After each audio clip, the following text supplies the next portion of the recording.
ازيكم يا جماعة؟ عاملين ايه؟ كالعادة معاكم حسام في فيديو جديد ومقارنة جديدة. المقارنة بتاعت النهاردة في ناس طلبتها مني في الكومنتات، وهي مقارنة ما بين هاتف اوبو A17 العادي وبين هاتف اوبو A17K.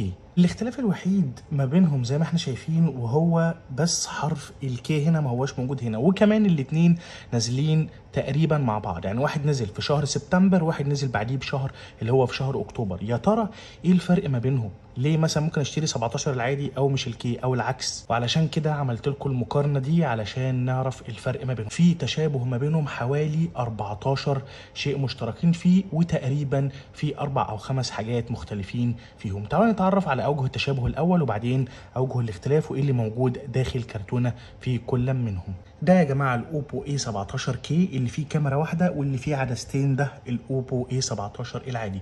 اول حاجه الاتنين متشابهين فيها وهو مواد التصنيع، لان سواء اخدت الاوبو A17K او العادي فالظهر بتاعه مصنوع من البلاستيك والفريم كمان من البلاستيك، فقط الشاشه هي اللي زجاجيه.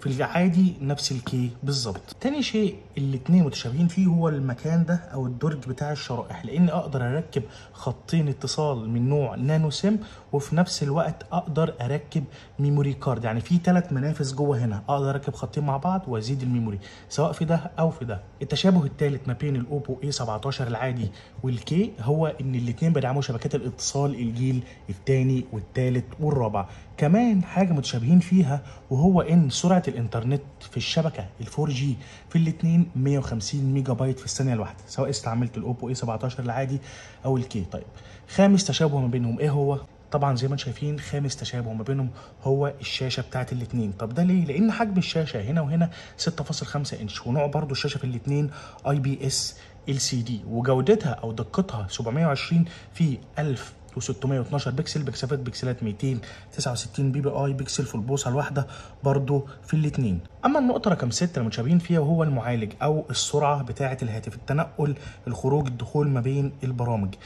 السرعه هنا والسرعه هنا واحده. ليه؟ لان المعالج هنا وهنا واحد، ميديا تيك هيليو جي 35 معماريه 12 نانو اوكتا كور. هو كده كده اصلا المعالج ده ضعيف، سواء اشتريت الاوبو A17K او الاوبو A17 العادي فالمعالج ما هوش اقوى حاجه. وكمان نقطه متشابهين فيها وهي مساحه التخزين، هنا 64 جيجا وبرده هنا 64 جيجا. طبعا زي ما قلت تقدر تركب ميموري كارد زياده بخلاف الشريحتين اللي انت مركبهم. النقطه رقم 8 اللي الاثنين متشابهين فيها سواء الاوبو A17K او الاوبو A17 العادي وهو نظام التشغيل، لان هنا وهنا نظام التشغيل اندرويد 12 مع واجهه كلر او اس 12.1. كمان نقطه متشابهين فيها هو عدسه السيلفي.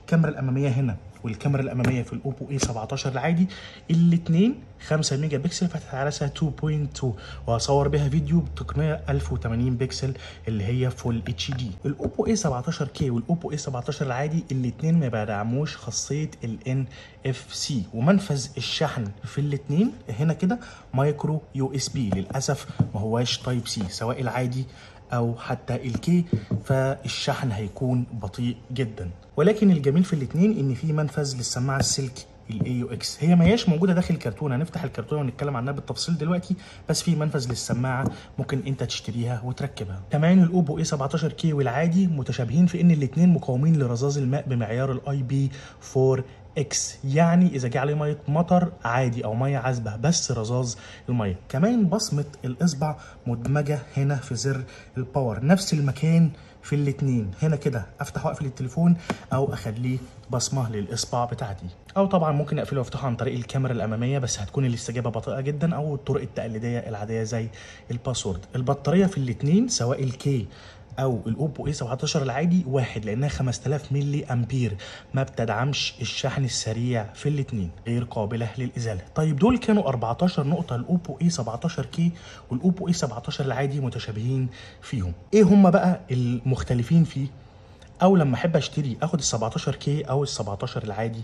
انا هقول لك قبل ما اقول لك الاختلافات. لو انت حابب تشتري ما بينهم هما الاثنين، يعني كده كده المعالج ضعيف الكاميرا ضعيفه، بس اذا الظروف اجبرتك وبتشتري ما بينهم او بتقارن ما بينهم لازم تاخد ارخص واحد فيهم، وهقول لك ليه دلوقتي. اول حاجه او اول اختلاف ما بينهم هما الاثنين هو ان الاوبو A17K الشاشه بتاعته عليها طبقه حمايه من الباندا جلاس فبتتحمل الخدوش، اما الاي 17 العادي معلهوش طبقه الحمايه دي. اما تاني اختلاف فالاوبو اي 17 العادي الرام بتاعه 4، يعني السرعه 4 جيجا رام. اما الاوبو اي 17 كي السرعه بتاعته 3 جيجا رام فقط. وطبعا الفرق الواضح جدا والجوهري ما بينهم هو الكاميرا. الاوبو اي 17 العادي فيه عدستين، 50 ميجا بكسل الرئيسيه و2 ميجا بكسل بتاعه الماكرو. اما الاوبو اي 17 كي مفيش غير كاميرا واحده فقط دقتها 8 ميجا بكسل. فكده عندك الاوبو اي 17 العادي عدستين، هنا عدسه واحده في الكي، هنا الرام 4 جيجا، هنا الرام اقل لانه 3 جيجا. وطبعا اخر حاجه مختلفين فيها وهي السعر بتاع الهاتفين، الاتنين سعرهم مختلف. الاوبو اي 17 العادي سعره 155 دولار، والاوبو اي 17 كي سعره 130 دولار، ففي فرق حوالي 25 دولار ما بين الاتنين. علشان كده بقول لك او قلت لك قبل الاختلافات انت اشتري الارخص فيهم. الفرق الوحيد الرام اللي هي سرعه الجهاز هنا اسرع.